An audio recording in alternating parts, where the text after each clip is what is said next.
Are we live? We're live. We're live.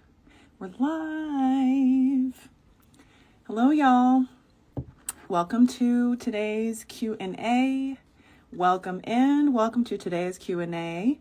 I am excited for today's topic. Let me just write down a thought that came to my head right before I press live so I don't forget this.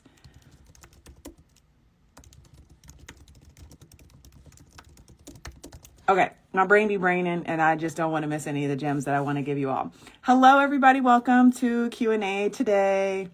Today's topic, I think, is going to be really, really useful if you are someone who you're an artist of some form or fashion, any medium, creative, business owner, etc. Because we're talking about the fundamental ingredient to being able to bring your expression out of you, and that is confidence.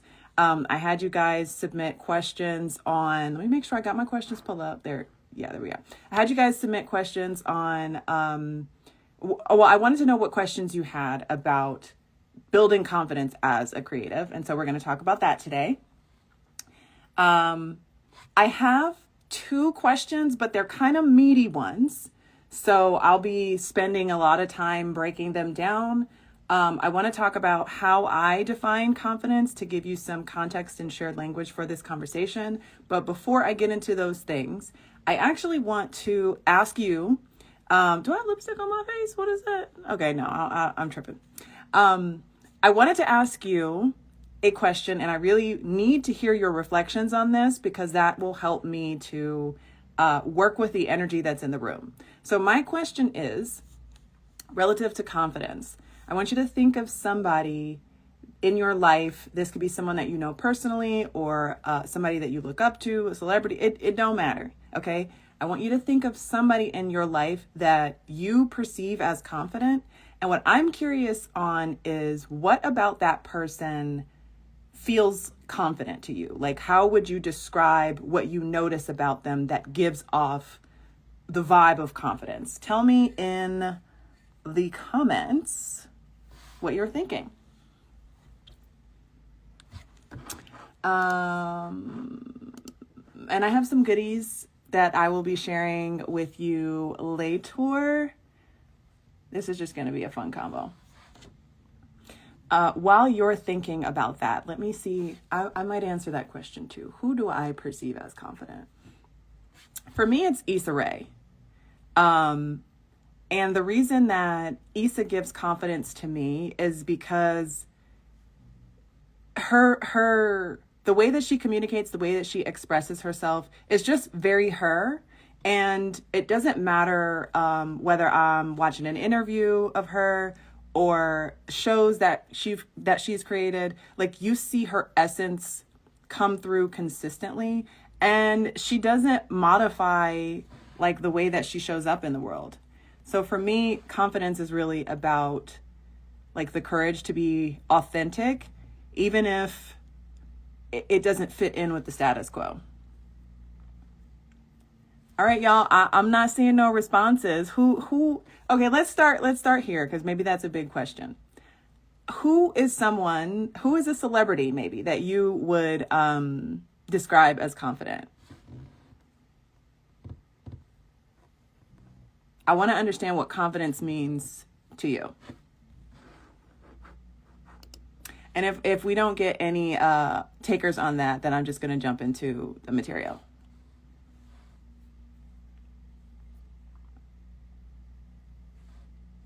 Okay, well, I will jump into then defining confidence according to my context, and maybe that'll resurface later. So for the purpose of this conversation, I am contextualizing confidence as the byproduct of competence in a thing. So sometimes I think we give confidence too many jobs. Someone might say, I want to be confident, but that's not contextualized at all. Confident in what? You could be confident in brushing your teeth, but I'm sure that's not the kind of confidence that you're looking for. So confidence, from my perspective, is very context specific. And confidence is a byproduct of being confident in a thing. And so in today's conversation, we're talking about having confidence in being a creative, which is pretty wide, but I think it's also pretty universal, because if you're someone who maybe you share your content online, or you perform and you make music, there's a vulnerability, isn't there, with sharing like something that's very near and dear and intimate to you with the world. And sometimes that can be like that process of bringing your internal world out. We're like, we can put that on the shelf for years just so we don't have to experience the discomfort of that. So let's get into the first question I have here. And if you have other questions that come up, you can drop those in the chat. I'll be trying to keep an eye on that to keep the conversation fresh. So the first question I have here: how do I build confidence as a neurodivergent with tons of creativity and ethical work ethic, but that feels crushed by productivity, standard working hours, and who needs time to analyze, reflect, construct, build trust, working relationships, and projects? Okay, there's a lot that I can tell about the way that you think just from your question. So there are a lot of thoughts here, right? And a lot of times when you have a very high bandwidth mind, organizing your thoughts, what projects you work on, like how to get to the next step, that's a challenge, because like there's so much to do, there's so much you want to do.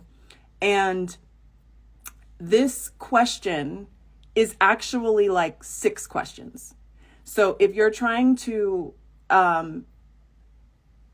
we've got to break this apart a little bit to be able to get to what it is you actually want to know. So let me I'm gonna break this down a little bit for you. Okay, let's organize this. How to build confidence as a neurodivergent with tons of creativity. That's one thing right there. Okay, and so what I would say is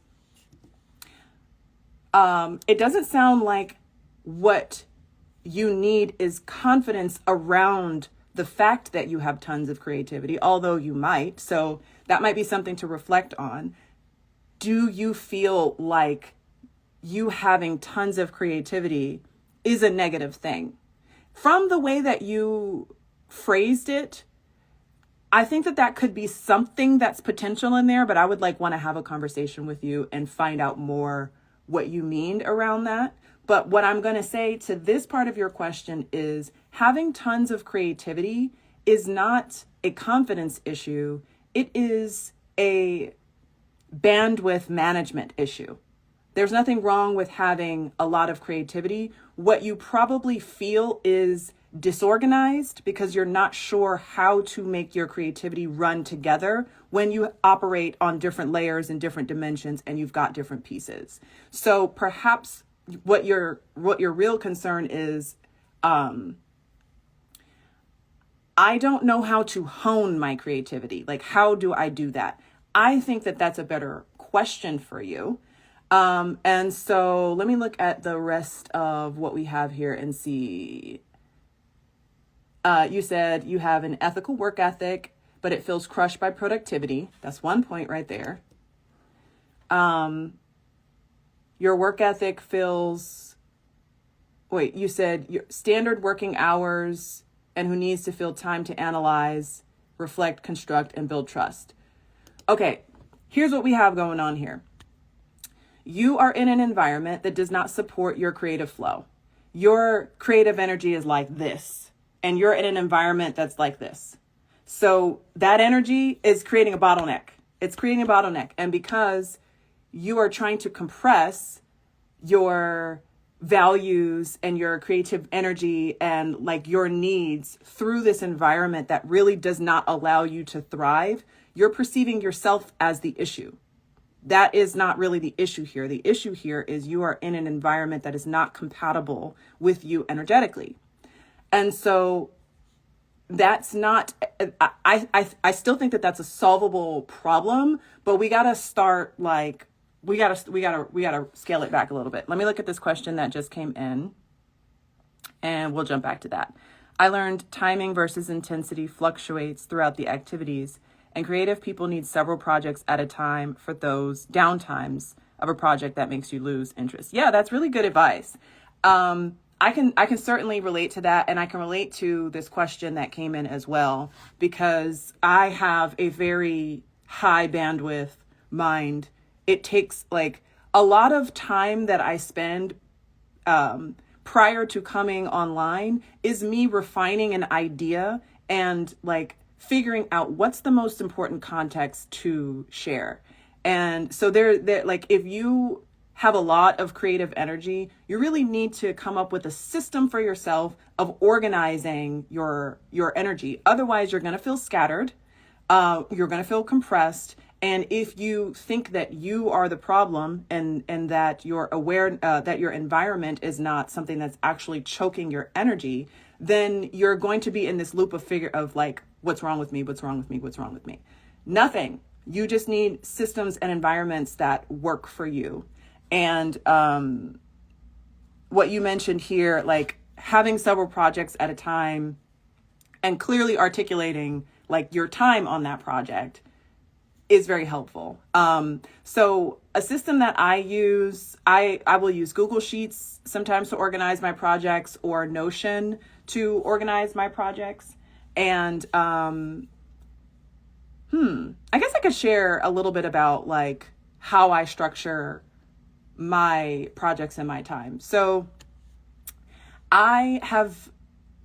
what has worked for me for years is chunking my intentions, my goals, and my focuses into 1 month at a time. And so what I do, I have a daily planner, which has all of my projects and my tasks for the day, but they're all like surrounding my monthly focus. And because I've been doing that process for a while now, it feels very organic, and like it's a type of structure that's very clear, but also still gives me a lot of room for movement. If my focus at the beginning of the month is, one thing or one skill, and I feel like, okay, I've done enough work on that, I can change focus, then I do. Like, it doesn't have to be perfect, but it really is helpful for you to have a type of system to organize your creativity. If you are someone that likes to have a lot of projects going and your mind is like that high bandwidth, fast paced thing. Okay, let me see if I missed something here. I usually handle 3 projects at a time, and that keeps me engaged with all projects the same until completion. I'm like that too. I'm looking at my daily planner right now. 1, 2, 3, 4, 5. I have 6 projects right now. And I also read multiple books at one time. But what I do is to organize that so it doesn't feel all over the place for me is I have on my calendar a certain block of the day where I work on my projects, and whatever I get done in that block, I get done in that block. I have a certain time of day where I where I read or put my attention to whatever it is I'm studying. And so I just have to look at my calendar to see what I have to do for the day. It doesn't feel like I'm working on 75,000 things for me. It feels like I'm taking things day by day. Okay, so let's go back here, because there were a couple of things that you mentioned, which I think will help you organize your creativity better. You mentioned ethical work ethic, needing time to analyze, reflect, and construct, and time to build trust and relationships. So these aren't confidence issues either. These are actually what is important to you, what you value, and what you need to feel like you can operate as yourself in an environment. So looking at your question, what I see is this. You don't feel confident because your environment does not support your energy or your needs. I would start there.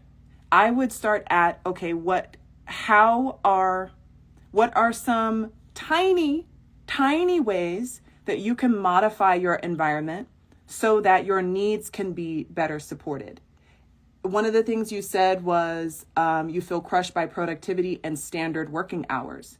Perhaps you can generate some ideas around how can I modify my schedule.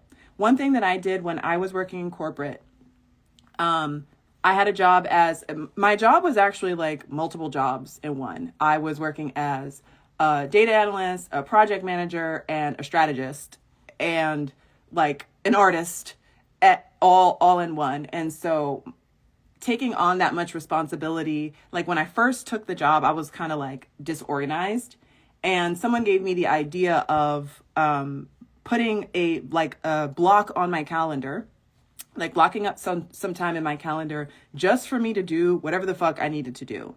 And so that prevented people from scheduling appointments with me during that time or scheduling meetings with me during that time. If you don't have the ability to like fully modify your schedule, perhaps just putting time on your calendar for you and not letting it be like very, it doesn't have to be time for you to do a specific thing. It's just your time for you to do whatever it is that you need to do. That might give you the feeling of a little bit more space to operate at the pace that feels right for you. So that is one solution. What else did we say? Ethical work ethic, but feels okay. So if ethics is an issue here, then that's time for you to ask yourself some deeper questions about, is this even the right environment for you? Like modifying your time availability is one thing, but if you are concerned that what you're doing is out of alignment with your ethics, those are some deeper questions that you need to sit with and ask yourself. I would say, like, have that conversation with yourself in a very specific way, not just this is out of alignment with my ethics. What ethics? What ethics don't align with yours? What are your ethics? Like, give your mind more clear information so it can make clearer decisions for you. Right now, it just feels like it's not working. Like this just, I don't vibe with this, which gives you ambiguity. Your brain makes quicker, faster decisions the more clarity it has. So figure out what the ethical issue is for you. And that's another decision point that you can, improve your experience of the environment. And what was the other thing? We talked about needing time to build trust. So it sounds like really you just need to evaluate your environment. You need more time, and it's not feeling all that authentic for you. And if you're in an environment where you don't feel like you can be authentic or work in an authentic way, that's not the type of environment that promotes confidence. You are going against your environment. And the thing is, you can build confidence in an environment where you're going against the grain, but you can't do that unconsciously. So the more you can clarify for yourself what you need to feel more like yourself in this environment, the more confidence will be available to you, even if you're going against the grain. And I'm a big proponent for going against the grain, and especially with a mind like yours. I gather you probably have really interesting, unique ideas that most people would not think of or dismiss, which positions you to be an effective disruptor. Sometimes environments need disruption, but building confidence as a disruptor requires you to get comfortable with being uncomfortable, because you are going to be going against the grain. That's where I live. I live in the disruptor mentality and in the disruptor space. It wasn't really something that I consciously chose, or even something that I consciously choose. It just so happened that I happen to be planted on this earth in environments where I was not energetically compatible with. So I had to learn how to be a disruptor and to get comfortable with disrupting the environment. So all of that is to say, decide for yourself, do you want to be a confident disruptor in this space? If that's the case, then you need to think about what your needs are, what it's going to take for you to feel more like yourself. But always recognize you're going to be going against the grain and accept that as a part of your experience. If you don't want to be a disruptor in this environment, well, it's time to think about why this doesn't align with you and what your long-term trajectory is. I'm not saying you got to like quit immediately, but it's not to be in an environment that is not energetically compatible with you for the long term is not energetically sustainable. It's going to produce a drag and drain on you. So it might be time to think about some future options. Okay. One thing I want to say as well, because I talked about getting comfortable with being uncomfortable. I just posted a video on YouTube called Your Fear Loves You, Learn How to Love It Back, which is true about fear. Like, we often make fear an opponent to us when it's really a signal from our body, like notifying us of our needs. And I bring this to this conversation because when you learn how to have a relationship with your fear, being in environments where you are uncomfortable, or let me say this differently, you can more confidently be in environments where you are uncomfortable if you learn how to have a relationship with your fear. If you can have a relationship with your fear where you collaborate with it, then being a disruptor in an environment doesn't feel existentially threatening. Then being a creative and coming out with your art, your work, your business, whatever it is, it doesn't feel existentially threatening. So for this entire conversation, I really recommend you watching the video that I mentioned. I'll leave a description of it in the notes if you're rewatching this, because that is going to teach you some practices that you can use to start co-creating with your fear instead of feeling like it's this thing that you have to overcome. Okay. Next question. The next question is, how do I build confidence while I'm still figuring things out? So I don't know what figuring things out is. Let's actually start there. What are things? What are things to you? Because this is an ambiguous question in my head, which means it's an ambiguous question in your head. And when I described confidence earlier of you having competence in a thing, confidence is something that is context dependent. You have given me no context, which means you probably don't have context for yourself. And that is actually, that's your entry point. That's your entry point in figuring out how to come up with a solution for yourself is, what do you want to be confident in? Things could be buying toilet paper. Do you want to be confident in buying toilet paper? Like, what are we actually talking about here? So step one is be specific about what you want to be confident in and why. What would confidence do for you in this area? Like, you need that ground level stuff before even figuring out what your steps are. I'm going to make some assumptions here because we don't really have enough context to dig deeper. But what I will say is this. I have a podcast episode which talks about it. This was last week, I think. It's called Game Your Goals. And it talks about a framework for working toward your goals. But that framework is really designed to build competence. So I would recommend that as a resource to listen to, but I'll explain the process here. Once you articulate what is the thing that you want to be confident in, why do you want to be confident in that thing? My recommendation for you would be to ask yourself, what skills build confidence in this thing? So let's say it's writing. It might not be writing for you. I'm just using writing because it came to the top of my head.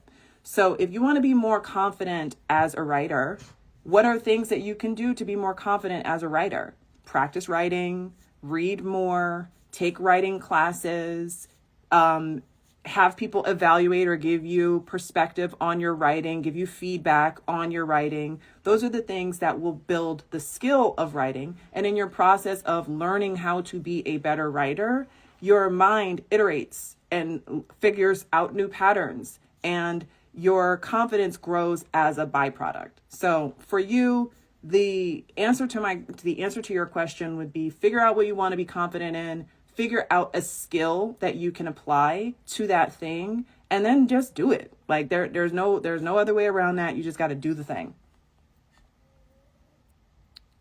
I have a question here. I think you said YouTube. Let me just read this before I read it out loud. Okay, so it sounds like you're asking, what do you do when people perceive your confidence as arrogance and it affects your relationships? When in all truth, you're not arrogant and you just lived more experiences than others. Yeah, let's get into that. So first, to answer your question technically of what do, you don't do anything. You don't do anything because what needs to happen is more of a perspective shift in you, right? So I'm just differentiating that there are no actions to take about the fact that people perceive your confidence as arrogance. If there is kind of an action, it's an internal one, and it's a change in perspective. So I would start with, I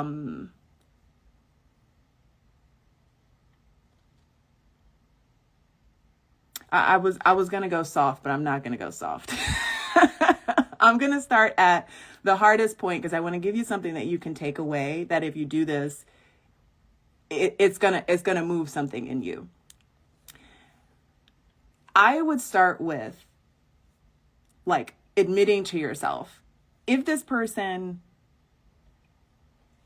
I'm perceived as arrogant, if even though I know I'm not arrogant, I just have worked hard on this, like I am competent, I'm not arrogant, I want you to put that aside for a second. Like, you know that about yourself, but just put that aside. What I would say is sit with, what does it feel like to be perceived as arrogant?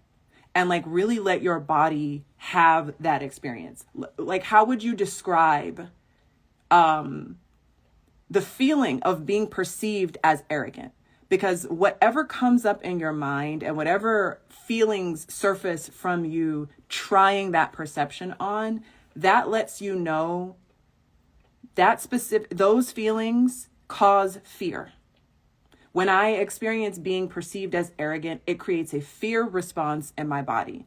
And the more you can like expose yourself safely to that state, the less it feels existentially threatening for you. So I'm gonna like try to step into that, the feeling of being perceived as arrogant, or I'll speak to that, because that is my channel is called I Am Pretty Brilliant, right? And so it attracts a certain type of troll, and the type of troll that I tend to attack for my content is people who are like, you don't know what you're talking about. How dare you call yourself brilliant? Like, how dare you think of yourself as intelligent? And so that is something that I have had to like sit with, is people are perceiving me as arrogant for acknowledging my own intelligence. And I work very hard on my thinking. I work very hard on my mind. Like it's what I love. So when I say I'm brilliant, I know what I'm talking about. It's a fact for me, but it requires me to be comfortable with the fact that some people are going to think that I think I'm better than them, or that I'm unteachable, or that I put myself on a pedestal. And that's not the case for me. For me, intelligence is a form of art and play. And this is something that I've been doing for a while, but I have to like sit with the knowledge that some people are just not going to be able to tolerate that I know who I am. And there is nothing to do about that but to get comfortable with it and detach from needing to be understood by people who want to misunderstand you. I'm going to add to this a little bit. And my thoughts are a little loose here, so hopefully I can articulate this part clearly. But when we perceive someone who has talent or abilities that we don't have, all of us have the opportunity to decide how are we going to react to our own internal sense of inferiority. So if I came across someone who, for some reason, made me like feel smaller or question myself in some way or doubt myself in some way, I have the opportunity to say, what is it about them that's making me feel this way? Like, what are they spotlighting in me? And so I'm saying this to you because I want you to realize that everybody has that choice. People who perceive you as arrogant for your confidence and for your skill have the choice to let themselves be inspired by you, or they have the choice to resent the fact that they are inspired by you. That's not your choice to make for them. The only thing that you can do is accept what the truth is that you inspire them, but they can't handle their inspiration in a way that's not distorted. What you need to do is own, I am inspiring, and being inspiring comes with a higher potential for being perceived and being misperceived. It is a fact. So I hope that helps. That was a long answer, but hopefully it landed. Is that you said it's not socially acceptable to be aware of your intellect. It's so crazy to me. Like, that is so true. And I'm like, what? Why? But I totally, it's been my lived experience as well. And, it really just is, because it threatens people's perception of themselves. And there's nothing that you can do about that. Like, let people misperceive you, let people be threatened by your self-knowledge. All it really tells you is that this is a person who does not, and here's another thing. This is a thing that actually really, really, really, really, really bothers me about when people project like that. Possibility and talent and skill is not something that we don't all have varying degrees of access to. Like, I have experienced being projected on negatively by someone that I thought was equally brilliant. And I'm like, if you only saw yourself, you wouldn't be treating me like this. That pisses me off because I'm like, you're wasting intelligence. You don't even see your own brilliance. That really fucking annoys me. But you got to detach a little bit from their reaction to you.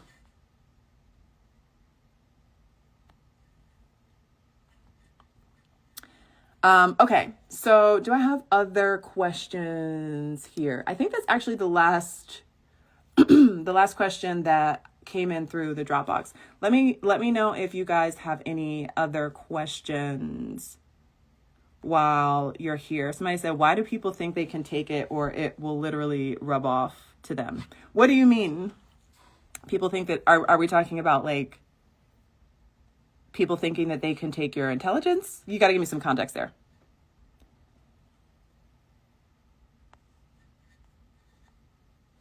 Let's see if I missed anything.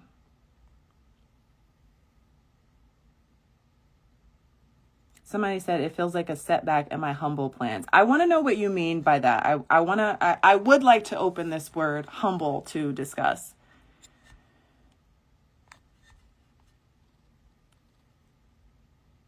Oh, take your confidence. So you said, let me go back to, why do people think they can take your confidence? Or I don't know, because that really is an absurd assumption. When I look at like the mechanism of what's happening when someone is trying to deflate your confidence, that is it's like a size comparison. Okay, so think of yourself like a lion, right? And they're like a deer, right? Energetically, that's the difference.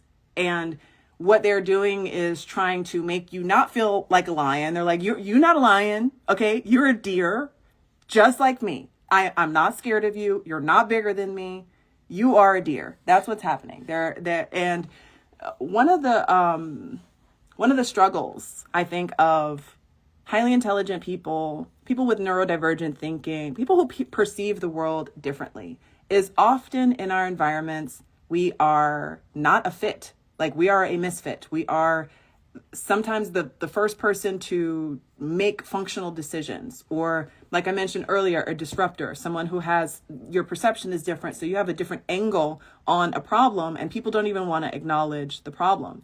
And so often what I see with my clients, my audience, myself, is people who are like that grow up in environments without being able to get an accurate reflection of themselves. Like, every reflection that you receive of yourself is distorted. So you internalize those distortions. One of the things for me was, it wasn't until I got much older that I even thought of myself as intelligent. And the feedback that I would get at work was always like, oh, you have great ideas and you're so talented, but it didn't land. It didn't land because I had been cultivated in an environment that trained me to think of myself as very not good. That's all I'll say. Very not good.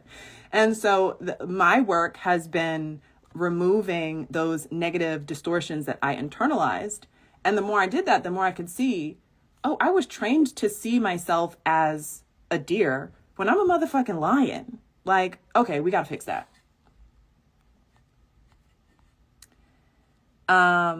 What is the best way to figure out your strengths and weaknesses as a creative individual and professional? Ooh, that's a good one. Let me marinate on that real quick. What is a good way to figure out your strengths and weaknesses?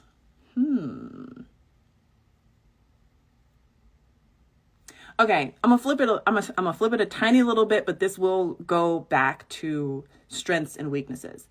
I often think of things from the standpoint of energy, just very, very simple, very baseline, because that makes your decision making easy, right? And so rather than what are your strengths and weaknesses, I will say, what gives you energy and what drains you of energy?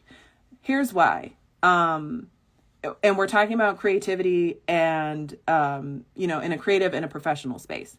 So let's look at whatever project you have or whatever tasks you have to do. What are the tasks that energize you, and what are the tasks that deplete you? The reason that points to your strength and weakness is because if something is giving you a net surplus of energy, that means your brain has to use less resources to do it. That is leverage. So rather than thinking about like strengths and weaknesses, it's kind of like, this will give you a set point to realize what your advantages are.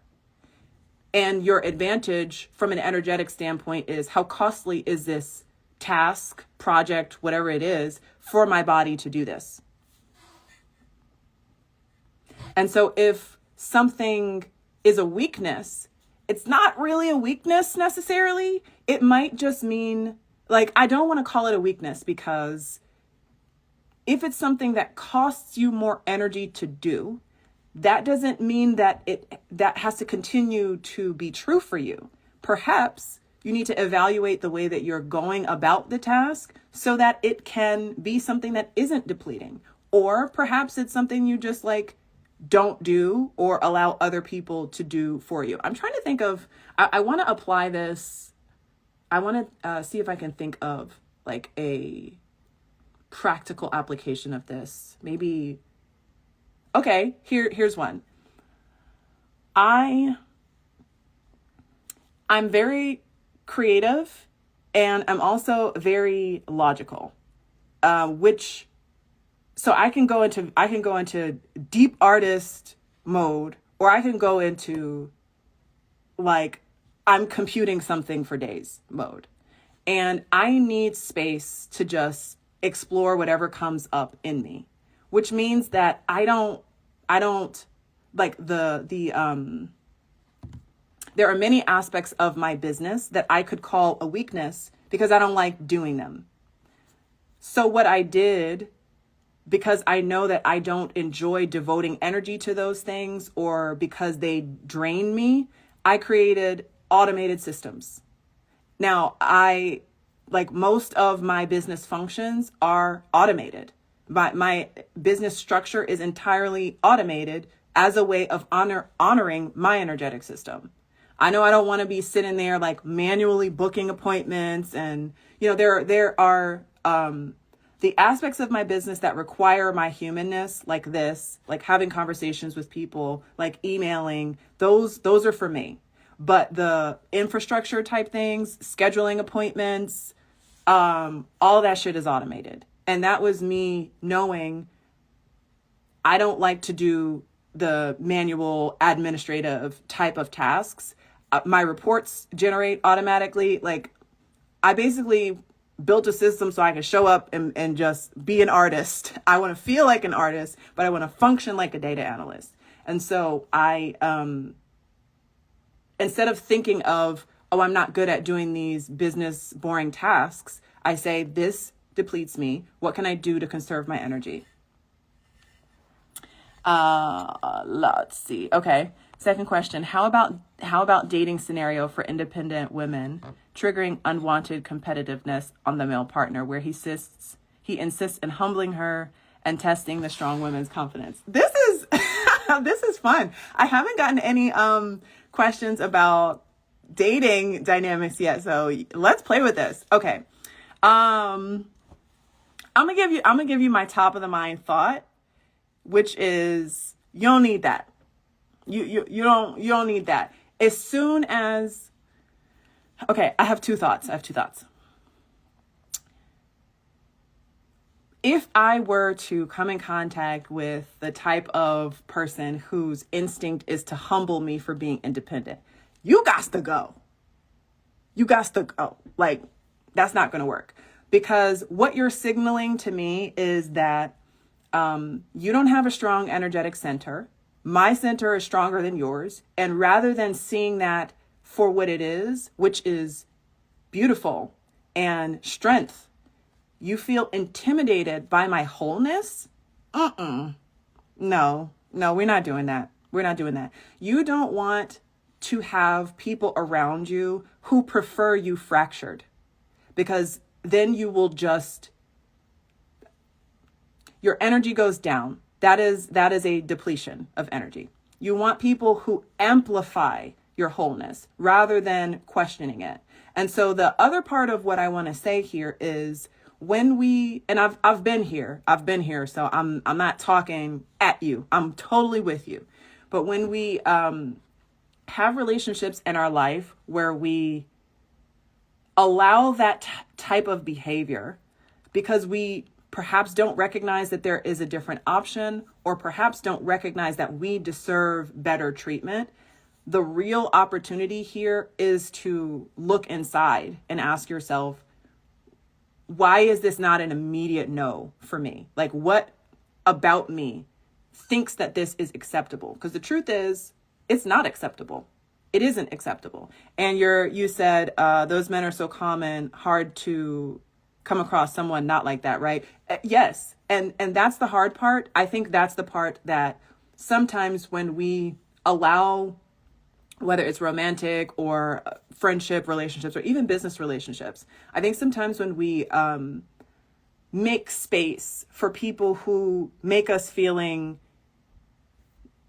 like low amounts of shitty, it's because we expect shittiness. And we expect shittiness because there's a lot of shittiness. And so it's like the math is, well, if I don't expect some level of shittiness, then I'm not going to have anyone around. And that is, that's the challenge. The challenge is, can you be more comfortable with less high quality people? Because that, until we live in a world where shittiness is less, and I genuinely think that we are on the way, even though it doesn't look like that. Until shittiness is in a lower ratio, it's going to be abundant. You're more likely to have high quality, a low amount of high quality relationships. And honestly, that is probably all you need.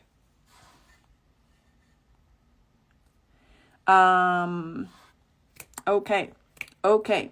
I answered all my questions. I think I've answered all the questions in the comments. And programming. What about programming?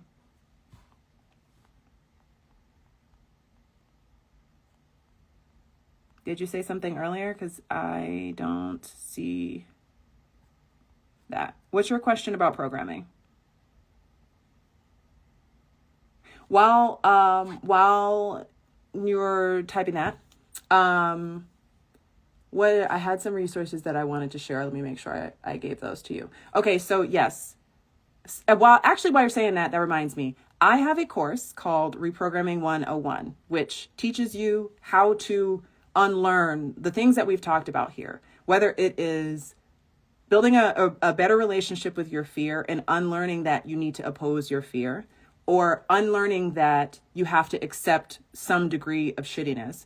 All of those things are programs in your mind that you have been given and conditioned with, and it is unlearnable. That's not the word I want. It's retrainable. You learned it, you can unlearn it. So I want to give you access to my free course called Reprogramming 101. It's available at brittanynicole.com. You can check out the links in my bio to get access to the course. What else did I want to recommend to you? I mentioned earlier my video on YouTube, which I just posted yesterday, Your Fear Loves You, Fall in Love with Your Fear. That will also give you practices to be able to develop a relationship with your fear instead of feeling like you got to fight it and it's trying to fight you. And lastly, if any of this is resonating with you and you're at a point in your life where you're like, okay, I'm at a threshold. I need to make one decision or another, whether that's work, I'm quitting my job, I'm changing my career, something like that. If you are at a threshold point in your life, that is a very smart place to seek support. And I have been in that place and walked that journey from quitting my 9-to-5 job to starting my business and doing what it is that I'm doing now. So I'm telling you because I know this is the best place to get support with navigating one identity to another. There are different ways that you can work with me, from one-on-one consultations. I just started doing mentorship, so that is something that is available as well. And I do project-based consulting as well. So if you're in a place where you're like, this is more the I'm ready to take an action space in your journey, then send me a message. We can talk about that. You said, are we talking about family conditioning and programming? Yes, we are talking about, we're talking about family conditioning. We're talking about cultural conditioning. We're talking about any type of externally imposed conditioning that you did not author yourself. That's what I've been talking about here. Okay.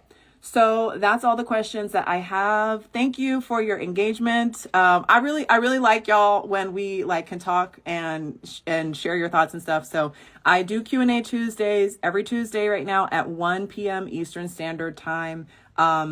Continue to join me for these conversations. That helps me to get to know you a little bit better. Thank you for joining me today, and I will see you next time.